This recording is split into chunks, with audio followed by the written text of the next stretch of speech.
珠海十字門最後一塊睇到海景，而且總價唔到300萬嘅屋苑啦。咁呢個樓盤呢，就係我哋嘅中海啦。咁咧今日就同大家介紹一下，先睇下我哋呢個景觀先。嗱，呢度呢，就係可以望到我哋嘅橫琴大橋同埋我哋呢個濠江㗎。嗱，咁呢邊嘅話呢，就係我哋一個向南嘅單位，咁佢呢，就係我哋嘅露台嘅位置。咁呢度呢，係99平方嘅3房啊。呢套單位咧講緊咧300萬都唔使嗱，咁啊呢度嘅話咧，全部都係見到我哋嘅交樓標準嘅啦。我哋呢個咧交樓標準咧，亦都比較高嘅。咁啊，佢個門鎖咧就係我哋指紋密碼3合1嘅。呢個廚房嗱，大家最中意就呢隻嘅啦，可以半開放式。咁啊呢邊仲有推拉門，咁啊又可以做密封嘅。你平時中意煮嘢有油煙啊，都唔緊要。咁啊呢邊咧就可以兩種選擇，咁啊可以幫你慳咗啲錢。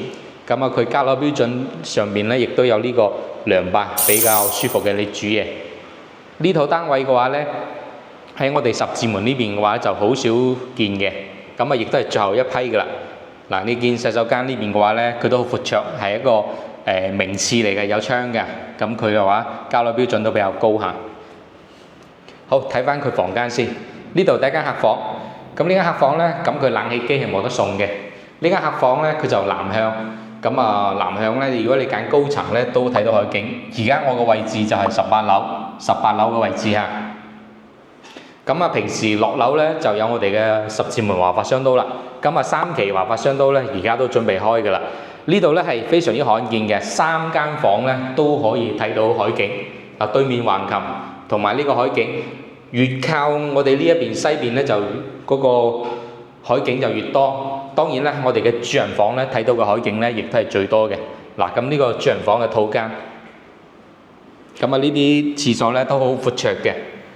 嗱，咁呢邊嘅話咧，仲可以做一個嗱主人房俾大家睇下先。咁啊呢個位咧，大家可以做一個到頂嘅衣櫃，咁啊就可以擋咗出邊，因為出邊對出去咧係個天井位嚟嘅。呢個可以同大家講。咁佢亦都可以，你唔做衣櫃咧，佢啊亦都可以做成一個南北對流，即係通採光會比較好啲。嗱，你睇下主人房嘅位置。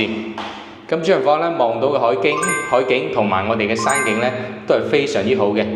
咁而家呢度嘅話咧，首期大約就30零40零萬咁樣啦。係十字門最後一塊海景房啦。如果有興趣嘅朋友咧，可以評論區度留個言，咁啊我 send 啲詳細資料俾你。